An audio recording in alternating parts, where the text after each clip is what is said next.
So when I talk to people, the first thing that I like to do is I like to look you straight in the eyes. So let's turn the lights up for a second. Look at, all right. Fucking look at that. You guys right here, turn around for a second. Just turn around. It's fucking sold the fuck out all the way back there. Like that? I like you. So I want to take a second and maybe give you a little bit of a history lesson on Mötley Crüe. Maybe talk a little bit about how we ended up standing here in front of you motherfuckers and what the fuck is actually going on. So, first of all, I wanted to tell you that I can speak for Mick Mars, Tommy Lee, and Vince Neil, and myself, that we are fucking grateful that we're fucking alive.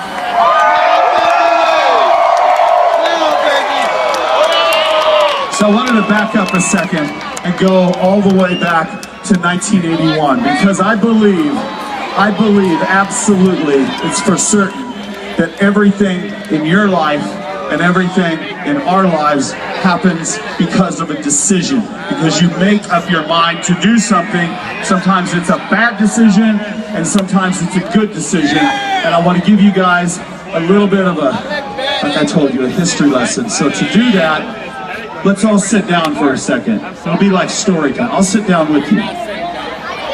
Come on, you can do it. Sit down. Wow, what the hell? You can do it. Just pretend fucking sitting, shut look up, around at each other that you're a fucking Bon Jovi concert. You guys like Bon Jovi, right? Yeah!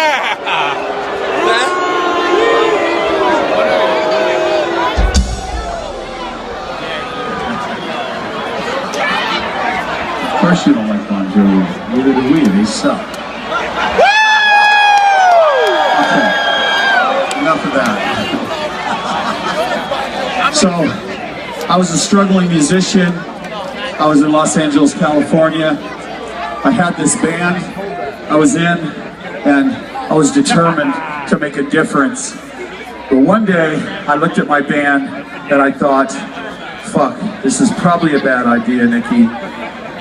But I'm sorry, guys, I'm gonna have to quit the band. And they asked me why, and I said, well, to be honest with you, you guys suck, and I have a bigger idea. So they didn't like me very much, and I wasn't sure if I made the right decision. And as I was walking home, I had no car, but I had a bass, I had a little amp, and I had a fucking idea.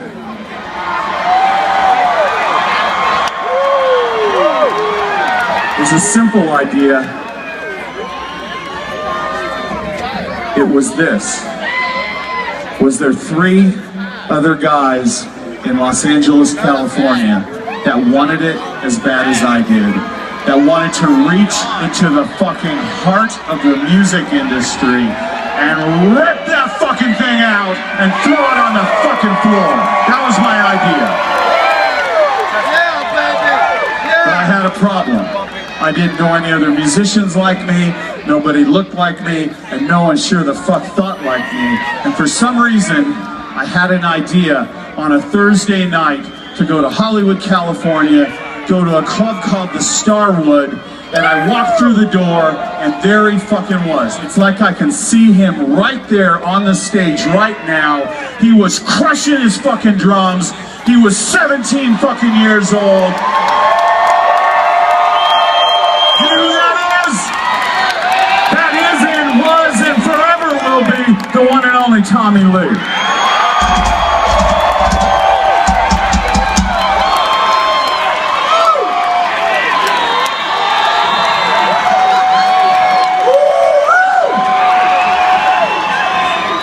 I'm going to embarrass Tommy for a second because I'm going to tell you what he was wearing, which told me right there that he was fucking crazy. And he was wearing girls' leopard skin spandex fucking pants.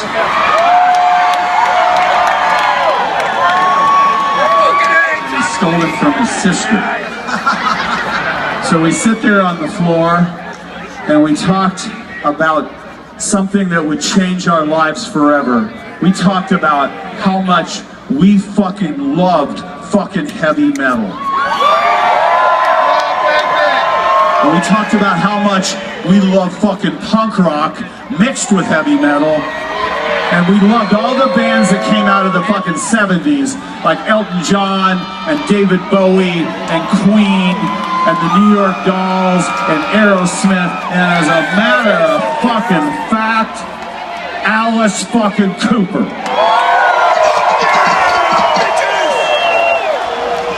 So me and Tommy decided right there to become brothers and to start a band. We set up shop at this girl's house that I was living in. We started working on these ideas, songs like Public Enemy #1 and Starry Eyes and Take Me to the Top and Live Wire? What was that? Live Wire? Oh yeah, that and fuck! Live Wire. How can we forget Live Wire? We'll get back to Live Wire in a second. So we were playing, but again we were missing a fucking guitar player. And so what did we do? We went to fucking 7-Eleven to buy some beer. And there it was, a magazine called The Recycler Magazine. We picked it up, and I swear to God, there it was, right in front of our fucking face. The next piece of the puzzle. It said, loud, rude, aggressive guitar player available. Call me only if you're fucking serious. And there his name was, Mick fucking Mars.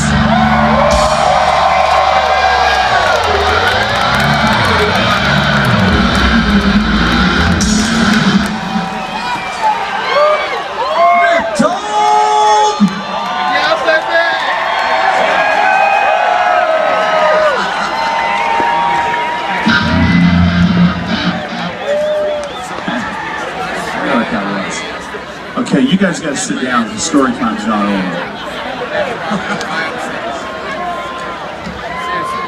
So we set up shop, we're playing, and you know what? We were serious as a fucking heart attack, man. We meant what we fucking meant. We meant what we were saying. We meant what we were playing. We didn't want to look like anybody else. We didn't want to sound like anybody else. And we sure the fuck didn't want to follow the fucking rules that were going down at the time in 1981 in Los Angeles, California, because it was the fucking Knack and the fucking Go-Go's and New Wave, and that shit was pissing us fucking off. But we were missing one important element to make a fucking difference, and that was the lead singer. And Tommy said, one day, I know a guy, except we have a problem, Nikki. He's in another band. And Mick Mars looked me straight in the fucking eyes, and he said, I don't give a fuck, let's go see him, and if he's good, let's steal him and put him in our fucking new band. So, for no apparent reason, on a Tuesday night, the three of us got ourselves to Hollywood, California again, to the Starwood again, and there he was. He walked out on stage, white fucking leather pants, a white leather jacket, bleached fucking white hair. He was leaning into the fucking microphone singing, he's a whore from Cheap Trick. Never heard a voice like that ever in my fucking life. And I thought to myself, this has got to be the guy.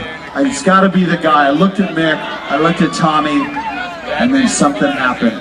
All the girls in the front row started throwing their fucking pussies at him, and we knew we found our lead singer. You know who that is? Come here, Vince Neil. Woo!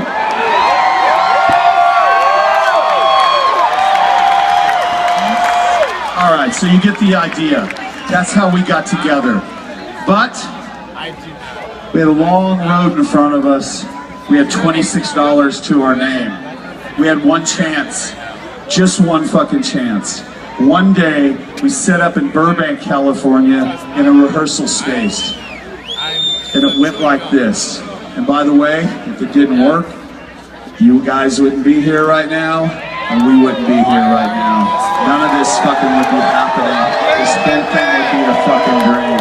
And by the way. I see how you're looking at me, girl. Those 100,000 fucking chicks that we fucked, that wouldn't have happened either. So this is how it went. I handed the lyrics to Livewire to Vince, and he said, I've got this. Nick picked up the guitar, turned up the fucking amp, Tommy jumped on his drums, started smashing those motherfuckers. I picked up this bass right here, and at that moment, at that fucking exact moment, January 17th, 1981, Mötley Crüe was fucking born.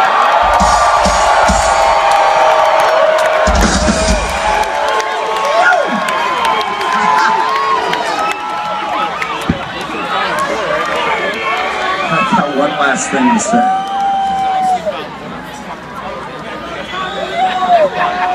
This is not fucking goodbye. This is not farewell. Our mission here is almost done. But our music, I swear to fucking God, is gonna haunt you till the fucking day that you guys die. Alright?